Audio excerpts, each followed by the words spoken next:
한 노총각이 있었습니다. 이 노총각의 이름이 아주 신중한 이름이었습니다. 그래서 신중이었어요. 근데 문제는 이분의 성씨가 임씨예요.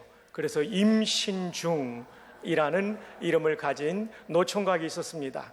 어느 날 선을 보러 나갔다가 아가씨를 만나서 자기를 소개합니다. 저는 임신중입니다. 그랬더니 아가씨가 막 웃는 거예요. 은근히 기분이 좀 나빴습니다. 비웃는 줄 알고. 그래서 왜 웃냐고 물어봤더니 저는 5개월이거든요. 그래서 이 두 분이 5개월 만에 결혼하게 되었다는 얘기가 있습니다.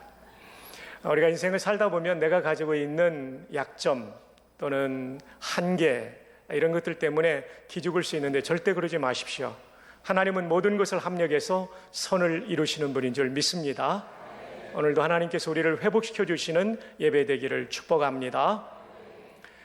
오늘 말씀의 제목은 예수님의 눈으로 바라보라. 한번 따라해 볼까요? 예수님의 눈으로 바라보라. 우리의 삶의 모든 부분을 예수님의 시각으로 바라보는 것, 이것은 성도의 삶의 굉장히 중요한 부분이죠. 그렇게 살면 예수님 닮아갈 수 있고 또 하나님께 영광이 될 수 있고 내가 성화될 수 있는 삶입니다. 우리가 예수님의 시각으로 바라봐야 될 것 중에 하나를 오늘 본문이 우리에게 말씀해 주고 있습니다. 그 한 부분에 오늘은 초점을 맞추어서 말씀을 묵상하고자 합니다. 오늘 본문의 말씀 함께 보시면 마태복음 9장 36절입니다. 무리를 그 다음 동사가 나옵니다. 어떻게 하셨다고요? 보시고 무리를 바라보셨어요. 그런데 어떻게 보셨냐면 불쌍히 여기시며 바라보셨다라고 말씀해 주고 있습니다. 본문을 묵상하면서 몇 가지 질문이 생깁니다. 본문에 예수님께서 누구를 보시고 불쌍히 여기셨는가? 무리를 보시고 불쌍히 여기셨습니다. 무리를 보시고. 무리라고 하는 사람들은 나와 친구도 아니고 가족도 아니고 친척도 아닌 사람들입니다. 어떻게 보면 나와 가까운 관계가 아닌데 이들을 바라보시고 불쌍히 여기시는 마음, 관심을 가지셨어요. 왜 그러셨을까? 그 이유는 무리도 예수님께는 남이 아니었기 때문입니다. 예수님은 우주 만물을 다스리시고 그리고 그 만물 가운데 있는 사람이라고 한다면 다 관심을 가지셨다는 거죠. 이게 예수님의 관심의 대상입니다. 성경을 보면 디모데전서 2장 4절에 하나님은 모든 사람이 구원을 받으며 진리를 아는 데 이르기를 원하신다라고 했습니다. 모든 사람이 구원을 받기를. 그래서 예수님은 친척이나 친구 이 정도에만 관심을 갖는 것이 아니라 모든 사람에게 관심을 가지니까 그분 곁에 모여들었던 무리, 군중에 대해서도 관심을 가지시죠. 마태복음 28장 19절에 오면 그러므로 너희는 가서 누구를 제자로 삼으라고 되어 있어요?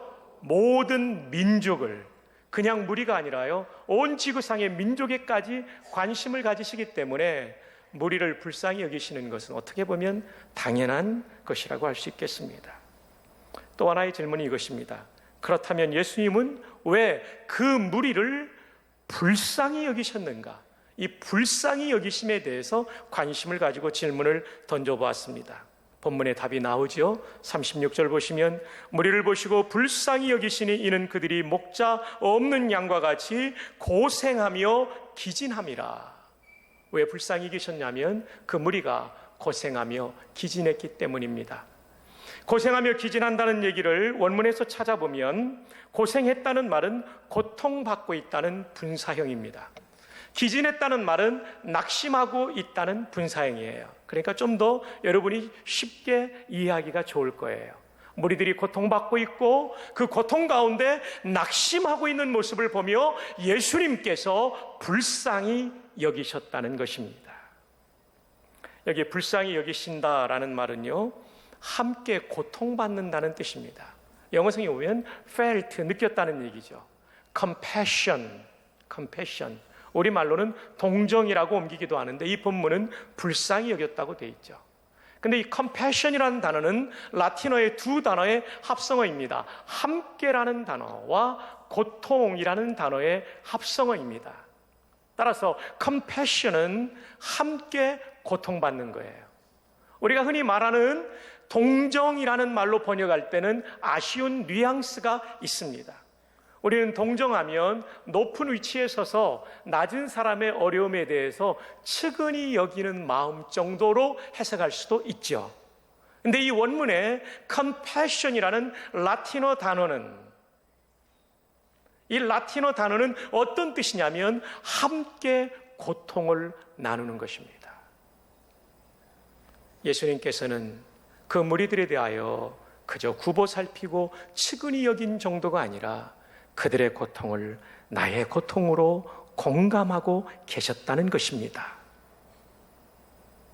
이 공감, 이 고통을 분담하고자 하는, 겪고자 하는 마음이 계셨기 때문에 예수님께서는 우리 모두를 위하여 십자가에 죽어주신 줄로 믿습니다. 십자가, 그것은 컴패션이에요. 함께 고통을 받는 것입니다.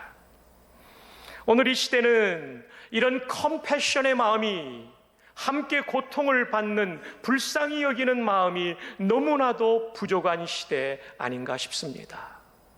너무나 각박하게 자기밖에 모르는 시대의 사람들의 군상을 우리는 보고 있습니다. 지난 금요일 날 교역자 회의를 하면서 참 마음이 아픈 일이 있었습니다. 중국어부를 담당하시는 전도사님이 신방 결과를 저에게 보고하시는데, 중국 사람 한 분이 김해에 와서 노동자로 일하다가 우리 교회를 출석하게 되었어요. 우리 교회 중국어 예배부를. 그런데 지난 주간에 이분이 큰 부상을 입었답니다. 무려 2시간 30분의 수술의 시간이 걸릴 정도로 큰 그런 부상이었습니다. 그래서 수술을 잘 마치고 입원해 있는데 사장님, 한국분이 오셔가지고 그 다음날 퇴원시켜버렸대요. 더 치료받아야 되는데. 그러면서 한국말을 모르는 이분에게요 100만 원 던져주면서 치료비를 더 이상 받지 않겠다는 합의서를 받았다는 거예요. 얼마나 마음이 아픈지. 그래서 지금은 외국인의 인권을 보호하는 단체의 도움을 받아서 배상을 받기 위해서 지금 노력하고 있는데 기도해 달라는 전도사님의 보고였어요. 정말 긍휼의 마음, 컴패션이 조금도 없는 사장님이죠. 한국이 이렇게 한다면 중국에 대하여 아무리 한국이 좋은 나라라 홍보한다 할지라도 이런 노동자들이 하나둘 늘어나게 되면 한국은 몹쓸 나라로 낙인 찍히게 될 겁니다. 저는 그 얘기를 들으면서 또 하나 두려운 것은, 혹여나 우리 성도님들 가운데 사업을 하면서 공장을 경영하면서 중국인 노동자나 아시아권의 노동자에 대하여 이런 태도를 보이는 사람들은 없을까? 그것은 예수님 마음이 아닙니다. 그것은 예수님을 따르는 성도의 모습이 아닙니다. 오히려 가족을 두고 이역 말려와서 일하고 있는 그들의 고통을 함께 분담하는 사람이 되는 것이 성도로서의 마땅한 태도인 줄 믿습니다. 건물을 가지고 있거나 집을 가지고 있어서 임대를 주고 있는 분들에게 부탁드립니다. 전세를 사는 사람들 2년이 얼마나 빨리 가는지 몰라요. 그리고 집세 자꾸 올리는데 그러지 마세요. 올리더라도 조금만 올리세요. 목사님, 물가가 오르고 요즘에 시집가기 때문에 저 안 올릴 수 없어요. 당신은 대출 받을 수 있는 여력이 있지만 세입자는 그런 여력도 없는 사람도 있을 수 있어요. 여러분의 세입자에 대하여 compassion, 함께 고통을 나누는 마음을 가지는 게 성도의 모습입니다. 아멘. 아멘. 예수님께서 지금 이 무리를 향하여 그 마음을 가지고 바라보신 거예요. 예수님께서는 무리들에 대하여 이런 마음을 가지셨다면 나는 내 직원과 나와 가까운 데 있는 사람들에 대해서 더 이런 불쌍히 여기는 마음을 가져야 되지 않겠습니까? 예수님을 따른다는 얘기는 세상의 가치관과 맞지 않은 삶, 때로는 반대되는 삶을 산다는 뜻을 가지고 있어요. 여러분, 세상 사람들과 똑같이 하지 마시고 예수님 마음으로 사람들을 바라보며 긍휼히 여길 수 있기를 바랍니다. 아멘. 집세 올리려고 했던 사람 오늘 당장 낮추시기 바랍니다. 그게 예배드리는 목적이에요. 예배드리면서 들어올 때 마음하고 나갈 때 마음 똑같으면 뭐 하려고 예배드립니까? 자, 그렇다면 이 무리들, 그들은 왜 이런 고통과 낙심을 느꼈을까요? 마태복음 9장 36절에 이렇게 말합니다. 무리를 보시고 불쌍히 여기시니 이는 그들이 목자 없는 양과 같이 고생하며 기진함이라. 목자 없는 양과 같이, 즉 목자가 없었기 때문이라고 말합니다. 양은 살면서 힘들고 어려운 일을 당할 수밖에 없습니다. 아니, 저와 여러분의 인생은 끊임없는 고통과 낙심스러운 일이 파도처럼 파상적으로 우리의 인생에 몰려들고 있는 거예요. 고통이 없는 날은 없습니다. 잠시 없을 뿐이지 또 다른 고통이 인생의 항해길에는 계속되는 것입니다. 그럼 이 고통의 문제, 낙심의 문제를 어떻게 이길 수 있을까요? 그것은 목자 되신 하나님을 모시고 살 때 이기게 되는 것입니다. 오늘 본문에 보면 이 사람들의 고통과 낙심이 왜 힘들었냐면 목자가 없기 때문에 힘들었던 거예요. 그러나 목자가 계시면 용기도 주십니다. 지혜도 주십니다. 소망도 주십니다. 또 다른 외부적 도움도 주십니다. 그러므로 내 인생의 고통과 낙심을 이길 수가 있는 것입니다. 그럼 이 목자는 누구십니까? 시편 23편은 여호와는 나의 목자시니 라고 했고, 또 오늘 요한복음 10장에 보면 예수님이 목자 되심을 말합니다. 엄격하게 말하면 삼위일체 하나님이 다 목자가 되시는 거죠. 그분을 나의 목자로 모시고 그분과 동행하는 삶을 살 때 내 인생의 고통, 낙심을 이길 수가 있는 것입니다. 요한복음 10장 10절의 말씀을 다 함께 읽어요. 시작. 도둑이 오는 것은 도둑질하고 죽이고 멸망시키려는 것뿐이요 내가 온 것은 양으로 생명을 얻게 하고 더 풍성히 얻게 하려는 것이라. 예수님이 오신 것은 양된 우리의 삶에 진짜 생명인 영생을 주시고 또한 이 땅에서도 영생을 더 풍성히 누리게 하기 위해서 이 땅에 오셨습니다. 그러므로 예수님을 나의 구주로 모시고 산다면, 그리고 그분의 인도를 받으며 산다면 우리는 이 땅에 살면서도 풍성한 인생을 살아가게 될 것입니다. 이것은 고통이 없다는 얘기가 아닙니다. 이것은 낙심스러운 일이 없다는 얘기가 아닙니다. 고통을 이기고 낙심을 이기는 용기와 지혜와 담력을, 그리고 하늘의 도움을 우리에게 주신다는 말씀입니다. 실제로 이 목자를 의지했던 사람들은 인생의 고난과 낙심을 다 이겼습니다. 잘 아시는 대로 사도행전 16장에 보면 바울과 실라가 빌립보 감옥에 갇히게 됩니다. 억울하지요. 복음을 전하다가 귀신 들린 여종을 고쳐주었더니 오히려 그 주인이 돈을 못 벌게 되니까 고소고발해가지고 매맞고 옷이 다 찢겨지고 온몸이 터지고 깨져 지하 감옥에 들어가게 되었습니다. 얼마나 억울합니까? 아무도 도와줄 수 없는 그 감옥의 한복판에서 바울과 실라가 의지한 분은 그들의 생의 목자가 되시는 예수 그리스도이십니다. 그래서 그분께 기도합니다. 기도하다 보니까 하나님이 도와주시겠다는 확신이 든 겁니다. 그래서 하나님을 높이는 찬송을 하게 됩니다. 찬송이 시작되니 놀라운 기적이 일어납니다. 옥토가 큰 지진으로 흔들리다 보니까 문의 틀이 움직이면서 묶였던 문이 깨지면서 열리게 되는 겁니다. 자물쇠가 깨지면서 열리는 거예요. 그리고 사람들이 묶였던 모든 것을 하나님께서 풀어주시고, 더 나아가 그들을 감시 감독하던 간수가 선생들이여 내가 어떻게 해야 되겠습니까? 라고 물을 때 바울이 이런 놀라운 복음을 선포합니다. 주 예수를 믿으라. 그리하면 너와 내 집이 구원을 받으리라. 여러분, 기도는, 찬송은 목자 되신 하나님의 도움을 받는 도구예요.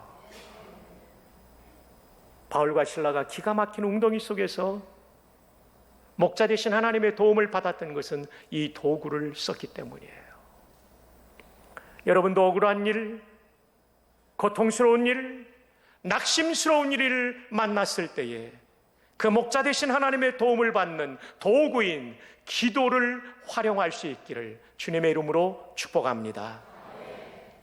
사도행전 27장에 보면 바울이 로마로 압송되어 갈 때 타고 가던 배가 큰 풍랑을 만납니다. 그냥 풍랑이 아니라 광풍이라고 불려지는 풍랑이죠.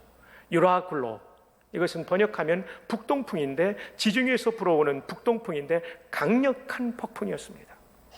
이 폭풍을 만나기를 원치 않았지만 만나게 되었어요. 고난을 원하는 사람은 없지만 우리 인생에도 이런 유라굴로 같은 광풍의 이 고난이 우리에게 다가올 수 있습니다.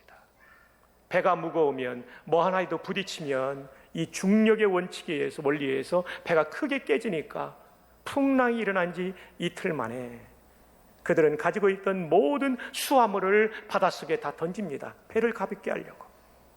3일째에는요 배에 있는 도구들을, 그 무거운 도구들을 다 버립니다. 그래도 풍랑이 끝나지 않습니다. 여러 날 동안 풍랑이 계속되었을 때 성경은 이렇게 말합니다. 그 배에 타고 있는 모든 사람이 다시는 살아날 소망이 없다는 생각에 낙심에 빠져 있었다라고 사도행전 27장이 증언하고 있습니다. 근데 그 중에 한 사람이 이 고통과 낙심의 한복판에서 소망의 메시지를 전합니다. 바로 그 사람이 바울이죠. 한번 볼까요? 사도행전 27장 22절, 내가 너희를 권하노니 이제는 안심하라. 풍랑이 잦아든 것이 아닙니다. 그럼에도 불구하고 이제는 안심하라. 모든 사람이 불안해 두려워하고 있습니다. 그런데 말합니다. 이제는 안심하라. 왜 그럴까요? 성경을 계속 봐야 됩니다. 너희 중 아무도 생명에는 아무런 손상이 없겠고 오직 백분이리라. 내가 속한 바 곧 내가 섬기는 하나님의 사자가 어젯밤에 내 곁에 서서 말하되. 어젯밤이에요. 어젯밤. 10년 전이 아닙니다. 20년 전이 아닙니다. 어젯밤에 하나님이 내게 말씀해 주신 게 있었어요. 사랑하는 여러분, 바울은 유라굴로의 광풍을 만났을지라도 하나님과 소통하는 일을 놓치지 않았습니다. 그리고 이 풍랑 가운데 하나님의 약속을 붙잡은 것이에요. 그게 어젯밤의 일이에요. 사랑하는 여러분, 여러분이 만난 인생의 유라굴로 광풍을 어떻게 이길 수 있습니까? 이것은 목자이신 하나님의 음성을 들어야 이길 수 있는 것입니다. 기도의 자리로 나아갈 수 있기를 축복합니다. 그리고 말씀을 듣는 자리, 다시 말하면 성경을 읽는 자리로 나갈 때, 성경을 읽을 때 주시는 목자의 음성을 들어야만 이길 수 있는 것입니다. 기도할 때 내 마음에 들려주시는 하나님의 약속이 있을 때 이길 수 있는 것입니다. 24절을 보십시오. 바울아 두려워하지 말라. 네가 가이사 앞에 서야 하겠고. 하나님 말씀하세요. 가이사 곧 로마의 황제인 시저 앞에 서기 위해서는 이 사람 지중해에서 빠져 죽으면 안 돼요. 배가 완전히 깨져버리면 안 돼요. 이 사람 로마까지 들어가야 돼요. 이탈리아 반도 들어가야 돼요. 살겠다는 얘기입니다. 이어서 말합니다. 또 하나님께서 너와 함께 항해하는 자를 다 내게 주셨다. 너를 통하여 구원할 것이다. 그러므로 여러분이여 안심하라. 나는 네게 말씀하신 그대로 되리라고 하나님을 믿노라. 사랑하는 여러분, 이것이 중요합니다. 유라굴로 광풍을 만났을 때 중요한 것은 하나님께 기도하고 하나님의 약속을 받는 거예요. 자, 그러면 여러분, 이 유라굴로 광풍 가운데 약속하신 목자이신 하나님은 그 약속을 성취해 주셨습니까? 예, 사도행전 27장 마지막 부분을 보도록 합니다. 43절, 백부장이 바울을 구원하려 하여 그들의 뜻을 막고 헤엄칠 줄 아는 사람들을 명하여 물에 뛰어내려 먼저 육지에 나가게 하고, 육지 가까운데 배가 걸렸어요. 그러나 아직 걸어갈 수는 없고 수영을 해야 되는데, 수영할 수 있는 사람은 수영해서 상륙하라고 말합니다. 수영할 수 없는 사람들은요, 44절, 그 남은 사람들은 널조각 혹은 배 물건에 의지하여 나가게 하니 마침내 사람들이 얼마나 구조되었다고요? 다 하나님이 약속하신 그대로 사람들이 다 상륙하여 구조되니라. 할렐루야. 사랑하는 여러분, 하나님은 약속을 지키셨습니다. 다시 한번 여러분에게 강조하는데, 여기서 중요한 것은 23절입니다. 내가 속한 바 곧 내가 섬기는 하나님의 사자가 어젯밤에 내 곁에 서서 말하되. 어젯밤에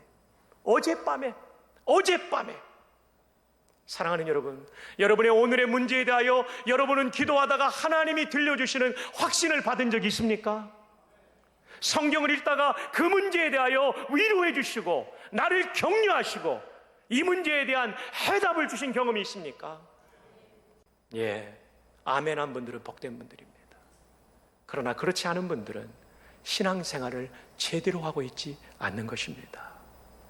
여러분, 신앙생활은 주일날 이 자리에 와서 예배드리고 그것이 전부인 것이 아닙니다. 내 삶의 구체적인 실제적인 문제에 대하여 목자이신 하나님의 음성을 듣고 그분의 인도를 따라 승리하는 게 신앙생활입니다. 그렇지 않은 신앙생활은 습관적인 종교 행위 정도에 불과할 수 있어요. 그러나 이 땅에 얼마나 많은 성도들이 구원을 받은 성도이긴 하지만 목자이신 하나님과 소통하지 않고 그 하나님과 실제적으로 교제하며 그분의 인도를 받아 이렇게 고통도 이기고 낙심도 이기는 삶을 살지 못하는 성도가 얼마나 많이 있습니까? 이것이 비극이죠.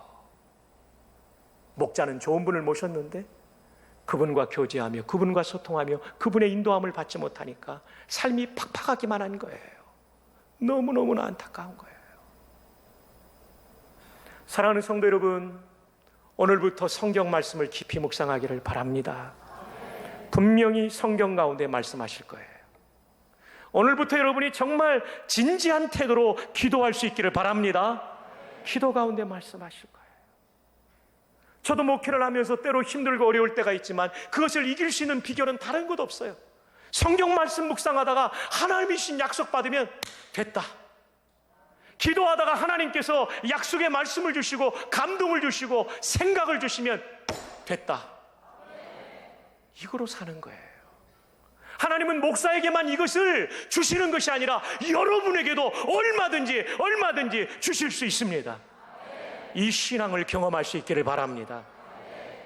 목자를 모시고만 있지 말고 그분과 소통하십시오. 그분의 인도를 받으십시오. 바울은요, 사실은요, 죄수였어요. 200여 명이 탄 배였지 않습니까? 이 배 가운데는 선장도 있고요, 죄수들을 인솔하는 군대 지휘관도 있었어요. 위치로 보면 가장 낮은 위치에 있는 죄수에 불과했어요. 근데 여러분, 이 배에 탄 공동체를 이끄는 사람은 누구냐면 선장도 아니고 백부장도 아니에요. 유라굴로의 풍랑이 불면 그런 거 아무것도 힘이 없어요. 오직 하나님의 음성을 듣는 사람이 능력 있게 살고 공동체를 살리는 거예요. 가정도 마찬가지입니다. 교회도 마찬가지입니다. 사회생활도 마찬가지입니다. 기도하는 그 한 사람, 말씀을 묵상하며 하나님의 음성을 듣는 그 한 사람이 그 공동체를 살리는 사람이 되는 것입니다. 바로 여러분이 그런 사람이 되기를 바라요. 사랑하는 여러분, 여러분의 인생에 다가온 고통과 낙심이 무엇입니까? 정말 고통스럽고 힘겨운 일들이 있을 거예요. 여러분에게 오늘 하나님께서 말씀하십니다. 목자가 된 나와 소통하자. 내가 너를 도와주마. 기도해라. 성경 읽어라. 내가 그 가운데 너를 인도하고 너의 인생을 일으켜 주마. 아멘입니까? 이 음성을 듣고 순종하는 우리 모두가 되기를 바랍니다. 또한 우리 주변에는 목자가 없어서 고통과 낙심 가운데 있는 사람이 있을 거예요. 아직 예수님을 믿지 않는 이 사람들을 예수님처럼 바라볼 수 있기를 바라요. 예수님의 눈으로 그들을 바라보십시오. 저 사람이 지금 돈이 없어서, 실력이 없어서, 경력이 없어서가 아니라 목자가 없어서 고통스럽고 목자가 없어서 낙심하고 있는데 목자 만날 수 있도록 도와줘야 되겠다고 하는 예수님의 시각을 우리가 가질 수 있기를 바랍니다. 한마디로 말하면 전도입니다. 가을 행복한아름 축제를 앞에 두고 있습니다. 행복한아름 축제는 행복한 만남, 아름다운 동행의 합성어입니다. 목자를 만나고 그 목자와 소통하며 아름답게 동행하는 인생이 될 수 있도록 믿지 않는 사람들을 초청해서 복음을 들려주는 잔치예요. 여러분, 정말 우리가 이웃들과 가족들에게 줄 수 있는 최고의 선물이 목자를 만나고 목자와 동행하는 삶을 살게 도와주는 것입니다. 이제 여러분, 우리가 9월 13일 중요한 일이 있는데 작정하는 주일이에요.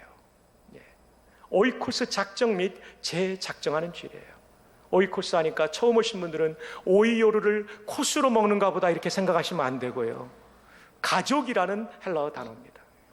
내 가까운 사람은 가족 같은 사람들은 다 오이코스인데 믿지 않는 사람들이 8명에서 15명은 분명히 있다는 거예요. 내 고객일 수도 있고 또 나를 도와주는 그 어떤 분일 수 있죠. 8명에서 15명. 작정한 분들은 작정한 대로 쓰시고, 그리고 아직 작정하지 않았던 분들은 또 작정해서 작정과 재작정을 9월 13일 날 한 주 전에 카드를 나눠드릴 겁니다. 그리고 9월 20일 날은 행복 한아름 출발 예배 주일입니다. 그래서 그날은 우리가 모두가 작정했던 카드를 주님 앞에 드리면서 우리가 더 열심히 전도하기로 다짐하는 날이 될 것입니다. 그리고 10월 25일과 11월 1일 2주간 동안 행복 한아름 축제가 진행됩니다. 첫 주와 둘째 주 다 오시면 좋고요. 아니면 2주 중에 한 주라도 오셔서 그분들이 복음을 받아들일 수 있도록 돕는 것입니다. 그래서 이 가을날 목자가 없이 고통과 낙심 가운데 있는 우리 주변의 사람들이 우리 때문에 목자 되신 주님을 믿고 영접하고 따르는 이 놀라운 은혜가 있기를 주님의 이름으로 축복합니다.